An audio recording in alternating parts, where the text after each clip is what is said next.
तर अजितदादा पवार यांना आज अखेरचा निरोप दिला गेला. अजितदादा पवार यांच्या पार्थिवावर त्यांचा मुलगा पार्थ पवार आणि जय पवार यांनी अंत्यसंस्कार केले. या ठिकाणी आज अनेक मान्यवर आलेले होते.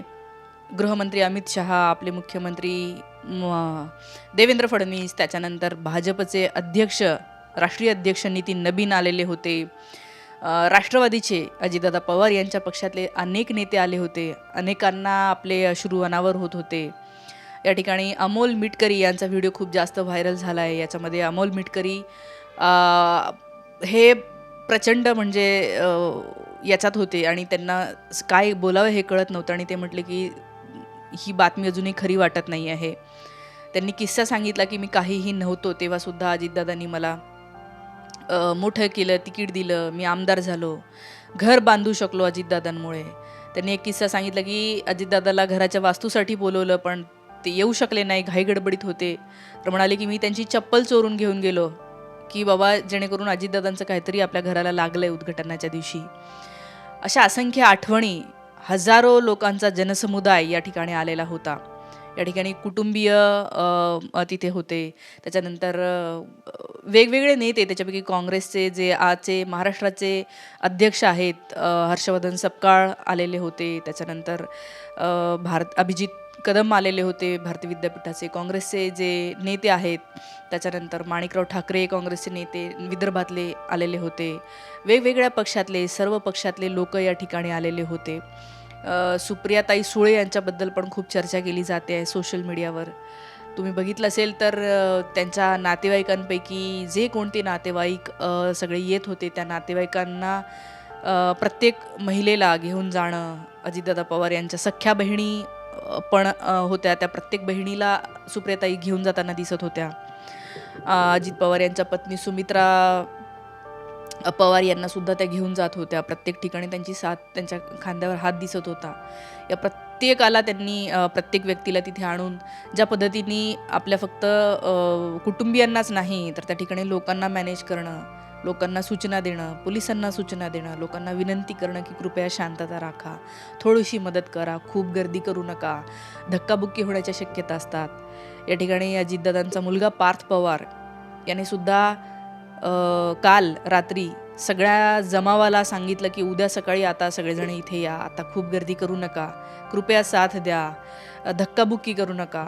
महिला आलेल्या असतील, अनेक महिला आलेल्या आहेत, त्यांना धक्काबुक्की होईल, त्रास होईल, असं काही करू नका, असं सुद्धा या इतक्या अवघड प्रसंगामध्ये या कुटुंबाने, पार्थ पवारनी यांनी सांगितलेलं आहे. एक दिसलं म्हणजे दोन पक्ष जे वेगळे झालेले होते 3 वर्षापूर्वी आणि या 2 महिन्यापासून ते दोघेजण एकत्र आलेले होते. महानगरपालिकेच्या निवडणुकीमध्येही हे दोन्ही पक्ष एकत्र होते. आता पुढच्या निवडणुका हे एकत्रच होत्या. त्यांचे एकत्र येण्याचे पूर्ण म्हणजे विलीन एकच पक्ष राहील असं फक्त आता नाव डिक्लेअर होणं बाकी होतं. बाकी मनही त्यांची जुळलेली होती. अजित पवारांचे 1-2 व्हिडिओ लेटेस्टचे येत आहेत व्हायरल. या महानगरपालिकेच्या निवडणुकीच्या वेळेला त्यांनी जेव्हा प्रचार केला तेव्हा ते म्हणले होते की आता सध्या आमचं बरं चाललंय. एका काका पुतण्याचा प्रचार करायला ते गेले होते तेव्हा ते म्हटले की काका पुतणे आहेत हे आणि तुम्ही यांना निवडून द्या. आणि जरा म्हणे काका पुतण्याची चर्चा जरा महाराष्ट्रात खूपच होतात. आणि मग ते हसतच म्हणले की आमच्या पण व्हायच्या, पण आता आमचं तसं काही नाही आहे, आमचं जरा बरं चाललंय. म्हणजे काका आणि पुतण्यांचं जे आपल्याला 2 वर्षापूर्वी आपल्या सगळ्यांना वाईट वाटलं होतं की यांचं आता सगळंच संपलंय का, पण त्यांच्या वेगवेगळ्या फॅमिली फंक्शन्समधून ते एकत्र येताना दिसले. आत्ताच काही महिन्यापूर्वी त्यांच्या मुलाचं लग्न झालं, त्याच्यामध्ये हे सगळी फॅमिली एकत्र आलेली होती खूप आनंदाने. म्हणजे हे पक्ष म्हणून जरी वेगळे होते तरी कुटुंब म्हणून पवार कुटुंब खरंच महाराष्ट्रापुढे आदर्श आहे. की शरद पवार त्यांचे 2 भाऊ आणि म्हणजे शरद पवारांची मुलगी याच्यात आहे, एका भावाचा मुलगा तो म्हणजे अजित पवार, तो आणि त्यांचे मुलंही याच्यात आहे, आणि दुसऱ्या भावाचा मुलगा शरद पवारांच्या, त्यांचा मुलगा म्हणजे त्यांच्या मुलाचा मुलगा म्हणजे आपला रोहितदादा पवार.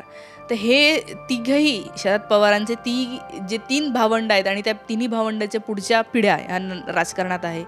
आणि इतकं हे सगळं कुटुंब, इतकं मोठं कुटुंब कायम एकत्र दिसतं. अनेकांनी हळहळ व्यक्त केली की अशा प्रकारे एक बहुजन केंद्री राजकारण जे होतं ते राजकारण या ठिकाणी आता महाराष्ट्रामध्ये उरेल का अशी शंका अनेकांना वाटते आहे. कारण अजितदादा पवार यांचं एक होतं, जे सगळे लोक म्हणत आहेत, कधीच त्यांनी हिंदू मुसलमान केलं नाही. आणि जेव्हा जेव्हा मुस्लिमांच्या मोहल्ल्यामध्ये जाऊन प्रचार केला, त्यांनी सांगितलं की तुम्ही माझ्यावर विश्वास ठेवा. त्यांना कधीही मुलाखतीत प्रश्न विचारले, तुम्ही भाजपसोबत गेलात, तुम्ही हिंदुत्ववादी झालात का? तेव्हाही ते म्हणाले की मी शिव शाहू फुले आंबेडकरांना मानणारा आहे, मी त्यांचेच विचारांचं राजकारण करेल. ते कुठल्याही प्रकारच्या अंधश्रद्धा पाळत नव्हते. त्यांचे जुने इतके व्हिडिओ व्हायरल होत आहेत. मोकळं ढाकळं बोलायचे, कोपरखळ्या काढत राहायचे, दर 2 वाक्यानंतर काहीतरी ते मिश्किल बोलायचे, लोकांना हसवायचे सुद्धा. आणि हे सगळं जे आहे ते अजूनही म्हणजे 24 तास उलटून गेले तरी महाराष्ट्र त्यांच्या या दुःखातून बाहेर आलेला नाही आहे. प्रत्येकजण टी व्हीवर ते बघत आहे. त्यांचं शेवटपर्यंत, त्यांच्या याला अग्निदेईपर्यंत लोकांनी ते पाहिलं. त्याच्यानंतरही लोक बघत आहेत. हे कशासाठी? अनेक लोक म्हणाले की आम्ही हे बघू शकत नाही. विरोधक आहेत बरेच, खूप सारे असे आहेत ज्यांना मी सोशल मीडियावर बघते की जे कायम या महायुतीच्या विरोधातच बोलत आलेले होते. अजित पवार तिकडे गेले तेव्हा टीका करणारे होते, पण टीका ही कधी वैयक्तिक नसते, त्यांच्या निर्णयाची ती टीका होती. आणि कायम लोकांना हे तर माहीत होतं, हे वाटत होतं की या माणसाकडून होप आहेत की जे तिकडे जरी गेले तरी ते काहीतरी करतील आणि आपलं हे बहुजन केंद्री राजकारण टिकवून ठेवतील. आणि म्हणून वैयक्तिक कुणाला कधीही त्यांच्याबद्दल असा द्वेष नाही वाटला जसा इतर नेत्यांबद्दल वाटतो. काहीतरी ते कुटील कारस्थान करत राहतील, खुसफुस काढत राहतील, काहीतरी डाव टाकत राहतील, अशा राजकारण्यांपैकी ते नव्हते. आणि त्याच्यामुळे त्यांच्याबद्दल ज्याला म्हणूया की द्वेष वाटावा असं दिसलं नाही. अर्थात 1-2 पक्षातले काही लोक दिसले, काही पक्षातले आहेत ते लोक, त्याच्यावर मी पुढे बोलणार आहे, की अत्यंत घाणेरडे त्यांनी कमेंट्स केलेल्या होत्या.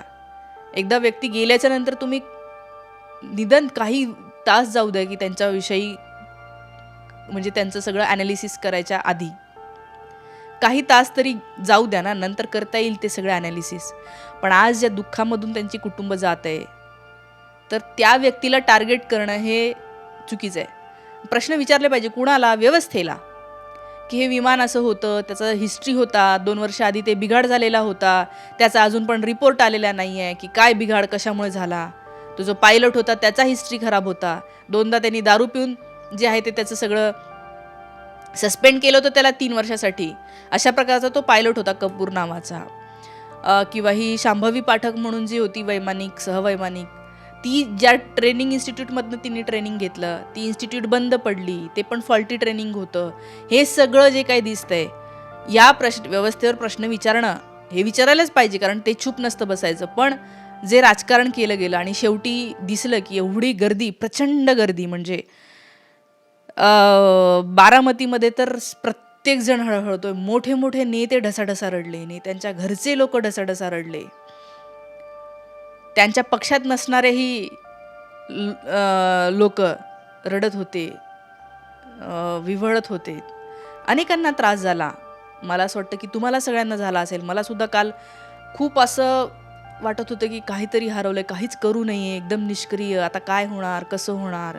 सगळ्यांना भविष्याची चिंता लागली आहे, राज्याच्या भविष्याची चिंता राहिली आहे. अनेकांना वाटत होतं की अरे एक नेता होता, सत्तेमध्ये होता, पण सेक्युलर होता, म्हणून एक जरा बरं वाटायचं की सेक्युलर तर आहे. या सगळ्या याच्यातनं आता जे काही आहे, या सगळ्या गोष्टी मला असं वाटतं की शांत झालेल्या आहेत. याच्यातनं आपण आपल्या या सगळ्या फॅमिलीकडून मी त्यांना भावपूर्ण श्रद्धांजली व्यक्त करते. शांती लाभो आणि जे काय त्यांच्या मनामध्ये होतं या राज्याचं भविष्य, खूप भविष्याबद्दल त्यांना खरोखर म्हणजे ते सहकाराबद्दल बोलायचे, शेतीबद्दल बोलायचे, शिक्षणाबद्दल बोलायचे, तंत्रज्ञानाबद्दल बोलायचे. आज सत्तेत एक पण नाही आहे असा की ज्याला सहकार कळतो, शेती कळते, तंत्रज्ञान कळतं, सायन्स टेक्नॉलॉजी कळतं, त्याच्याविषयी आस्था आहे, भविष्याबद्दल आस्था आहे, आणि ज्यांना फक्त मंदिराचं राजकारण नाही करायचं आहे. कधीही तुम्ही बघा यांचे फोटो जसे बाकीच्या लोकांचे दिसतात, यांचे नाही दिसलेले आहेत तसे की मंदिराचं आणि जातीचं राजकारण करताना. आणि म्हणून जे आहे ते खूप वेगळा नेता आज महाराष्ट्राने खरंच गमावला. खूप मोठं काहीतरी पुढे भविष्यामध्ये आपण पाहिलं असतं, कारण खूप होप आहेत आणि असे एक एक जण जे सेक्युलर विचाराचे आहे, कोणीही महाराष्ट्रामध्ये जे कोणी असतील, सगळे आपण महाराष्ट्राचं भलं चिंतणारे, कुणाच्याही बाबतीत असं व्हायला नको होतं, पण ते घडलं. आज इथेच थांबते. त्यांना भावपूर्ण आदरांजली.